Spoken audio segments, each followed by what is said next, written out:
A child burdened with high expectations often grows up feeling watched, measured, and silently tested at every step. Their achievements stop feeling like moments of joy and start feeling like requirements. When they succeed, relief comes instead of happiness. When they fail, shame arrives before understanding. These children learn early that love feels conditional, tied not to who they are, but to what they produce. They smile when praised, but inside, they fear the next test, the next comparison, the next disappointment. Their emotions become confusing. Pride mixed with anxiety, confidence mixed with self-doubt.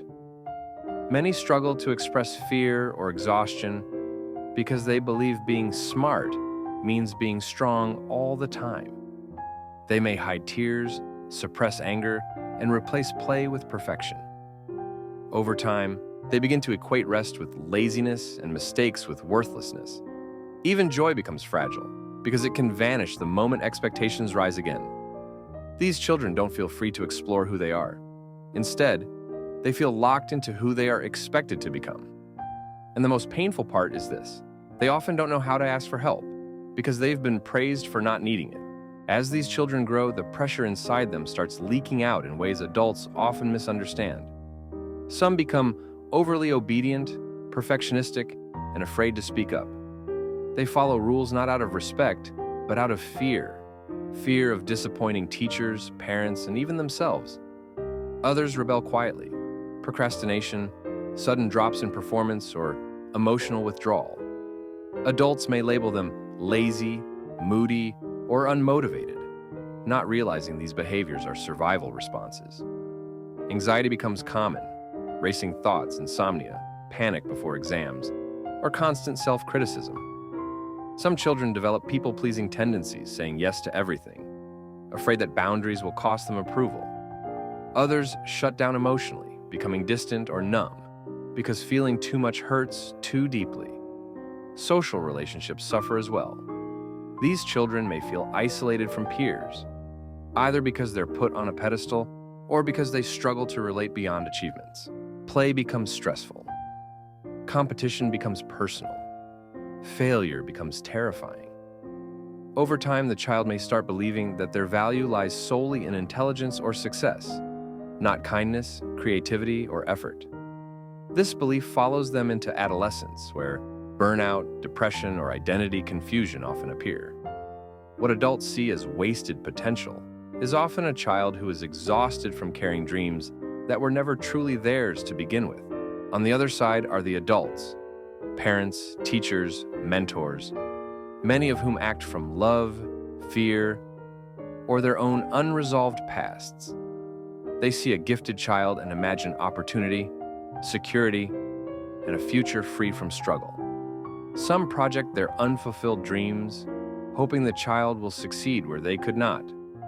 Others feel pressure from society, culture, or family expectations, believing that pushing the child is an act of responsibility.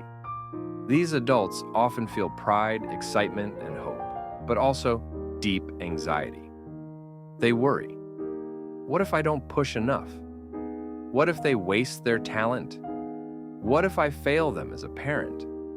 In trying to protect the child from hardship, they unknowingly create a different kind of suffering.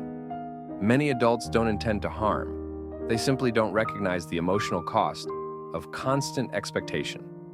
They mistake silence for strength and compliance for happiness. When problems arise, adults may feel frustration, guilt, or confusion, wondering why a gifted child is struggling. Some double down on pressure, believing discipline is the solution. Others feel helpless, torn between love and fear. The tragedy is that both sides are hurting, often without the language to understand each other. Healing begins the moment expectations are replaced with understanding. When adults pause and truly listen, not to results but to emotions, the dynamic starts to change. A child who hears, "You don't have to be perfect to be loved," feels a weight lift that words can't fully describe. This shift doesn't mean abandoning guidance or goals. It means redefining success. Success becomes effort, growth, curiosity, and emotional well-being, not constant achievement. Adults learn to separate a child's identity from their performance. They allow rest without guilt, mistakes without punishment, and exploration without comparison. Children, in turn, slowly relearn how to trust their own feelings. They begin to express fear, frustration, and dreams without fearing rejection. Confidence becomes internal rather than approval-based. Play returns, creativity awakens. The child starts discovering who they are, not who they're supposed to be. This process isn't instant. Years of pressure don't disappear overnight. But with patience, empathy, and consistent reassurance, the child's nervous system calms. The relationship heals. Expectations transform into support, and guidance replaces control. In the end, the most powerful outcome is not extraordinary success, but a healthy, whole human being. A child who grows up knowing they are valued beyond their intelligence learns resilience, not fear. They pursue goals because they want to, not because they must. They handle failure with curiosity instead of shame. Adults, too, find peace, realizing that their role was never to mold perfection, but to nurture humanity. The relationship becomes warmer, more honest, and more trusting. The child may still achieve great things, but now those achievements come from passion, balance, and self-belief. And even if their path looks different than expected, it is theirs.